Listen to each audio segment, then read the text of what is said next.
खुलुमबाय आं सिबिरानि ब्रह्म गोजोन फुंबिलिनि बयनिसिमबो गाहाम हामलायनायखौ जासिहरनाय थाबाय आसा खालामो नोंथांमोना गासिबो मोजाङैनो दङ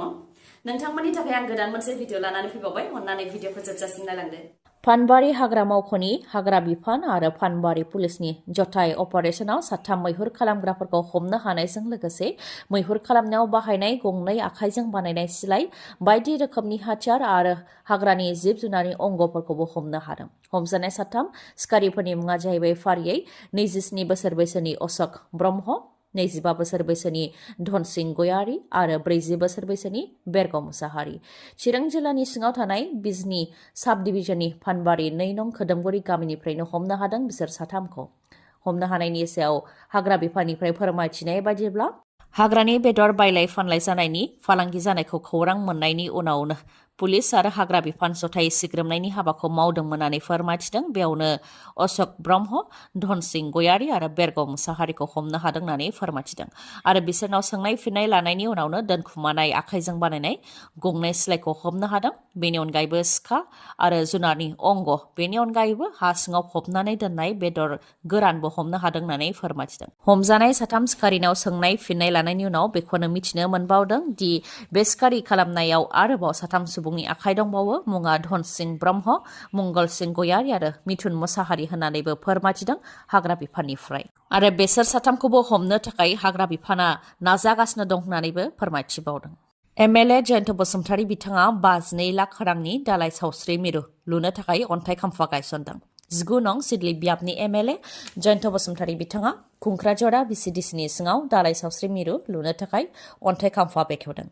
जाय दालाय सावस्रि मिरुआव बेरामिफोरनि थाखाय गंनै बिसना थागोन डक्टर थानो थाखाय क्वार्टार थागोन हिलिं सेन्टार थागोन लेबार रुम थागोन जेराव गोरलै गथ' जोनोम होनो हानायनि राहाबो थागोन होननानै फोरमायथिदों एमएलए जयन्त बसुमतारी बिथाङा अन्थाइ खाम्फा बेखेवनायनि गेजेरजों बिथाङा फोरमायथिदों दि रांनि जरा हाग्रा गामिया जोबोद सिं गामि जायनि थाखाय खाथि खालायाव देहा फाहामसालि गैयैनि जाहोनाव गोजानाव थांनो गोनां जायो नाथाय दा दालाय सावस्रि मिरुआ लुफुंजायोबा देहा फाहामसालिनि सोरगिदिं 10निफ्राय 15 किल'मिटार जानथायसिमनि सुबुंफोरा बेयाव फैनानै फाहामथायखौ लाफैनो हागोन होननानैबो बुंथिदों बिथाङा सानजा क'क्राझार विधानसभा बियाबनि एमएलए लरेन्स इस्लारि बिथाङाबो क'क्राझार इउएलबि नि आवथायाव थानाय मोनजि वार्डआव नोगोरारि लामा आरो जाम्फै लुनो थाखाय गासै गं 32 अन्थाइ खाम्फा बेखेवदों मुख्यमन्त्री पक्की पथ नगरिया बिथांखिनि गेजेरजोंनो लामा आरो जाम्फै लुनो थाखाय गासै गं 32 अन्थाइ खाम्फा बेखेवदों जेराव बाहागो लादों एमएलए लरेन्स इस्लारिनि अनगायैबो क'क्राझार मिउनिसिपाल बर्डनि मासिगिरि प्रतिभा ब्रह्म टिसिएलसिसिनि मासिगिरि सन्जय नार्जारी रबिराम ब्रह्म आरो माखासे मिस वर्ल्ड 2024 खौ फोसावनानै होबाय 71थि मिस वर्ल्डनि ग्रेन्ड सेरेमनिखौ मुम्बाइआव खुंनाय जादोंमोन जेराव मिस वर्ल्डनि मुकुटखौ जेक रिपाब्लिकनि क्रिस्टिना पेस्क'भा बिथाङा गानबाय बिथांनि अनगायैबो लेबानननि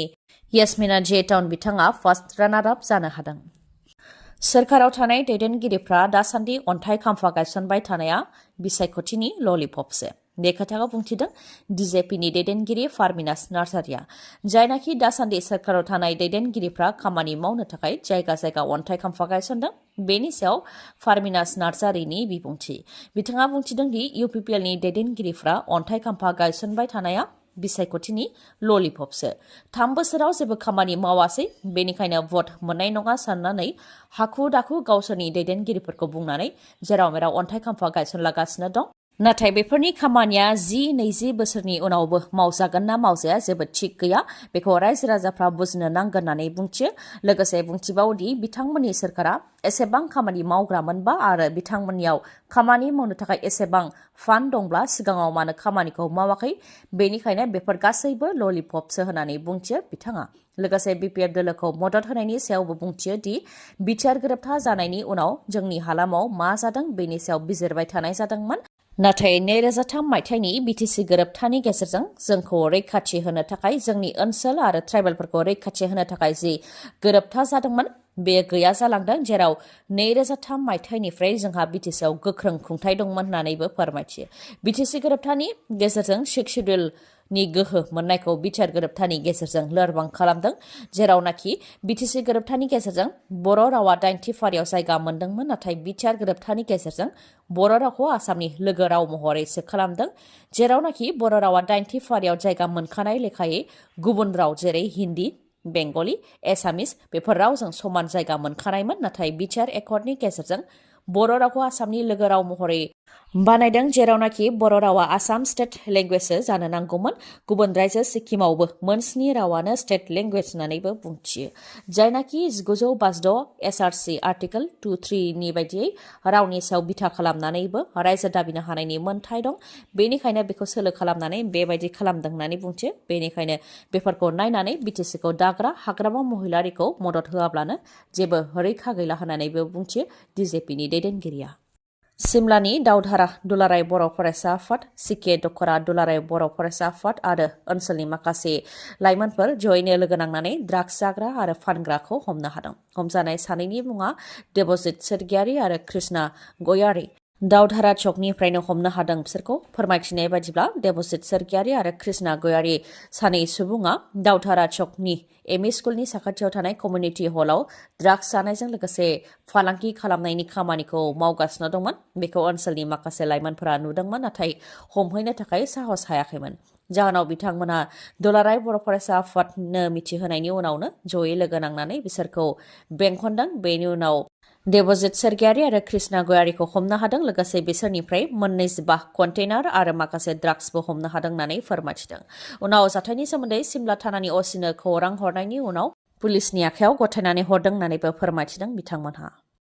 गसाइगावनि गान्धीनगराव बिपिएफ दोलोनि गेदेर सुबुं गौमा आरो जयनिं हाबाफारि। बिटिसिनि बारग' गाहाय हाग्रामा महिलारि आरो बारग' लेङाइ गाहाय खाम्फा बरगयारि बिथांमोननि नुजाथिनायाव 20,000निबो गोबां सुबुंफोरा थुबुर जादों। बेखौ लानानै खाम्फा बरगयारि बिथाङा बुंथिदों दि क'क्राझार लकसभा बियाबाव बिपिएफ दोलोआ देरहागोना रोखा। रायजो राजाफ्रा खालि भट होनो थाखायल' नेनानै दंसै होननानै बुंथियो। बेनि अनगायैबो बुंथिबावदि क'क्राझार लकसभा बियाबाव गावनि मुं अदेबानि खाम्फा बरगयारिनि मुङानो रोखा जानायनि लामायाव। बिसायख'थिनि अक्ट' फोसावनाय लोगो लोगोनो बिजाथिनि मुंखौबो फोसावनानै होगोन होननानै बुंथियो बिथाङा। लोगोसे बुंथियो दि बिपिएफ दोलोआ जाहाथे रायजो राजानि मदद मोननानै देरहासार जानो हायो, बेनि थाखाय खामानिखौ मावगासिनो दं आरो देरहाखांनायनि उनावबो रायजो राजाफोरनि थाखाय खामानिखौ मावगोन होननानै बुंथियो खाम्फा बरगयारि बिथाङा। ओजोंहाय बे सुबुं गौमा हाबाफारियाव जयनिं हाबाफारिबो जादों, जेराव दुलाराय बर' फरायसा आफादनि माखासे सोद्रोमाफोराबो बिपिएफ दोलोआव हाबफैदों। बिथांमोनहा बिपिएफ दोलोआव हाबफैनायनि सायाव बुंथिदों दि थांनाय 17 बोसोराव हाग्रामा महिलारिया गोबां मोजां खामानि मावदोंमोन, नाथाय 2020 मायथाइयाव बिटिआर गोरोबथा जानायाव रायजो राजाफोरनो नंखाय समायखिरा होदों। समायखिरा होनायखौ मावफुंनो हायाखै। बिसायख'थिनि समाव दुलाराय बर' फरायसा आफादनिफ्रायबो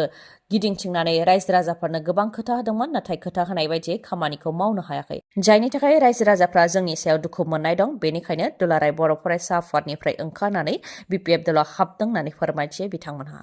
लकसभा बिसायख'थिनि सिगां सिगां भारतनि बिसायख'थि आय'गनि इलेक्सन कमिशनार अरुण ग'यल बिथाङा गावनि बिबाननिफ्राय रिजाइन होबाय।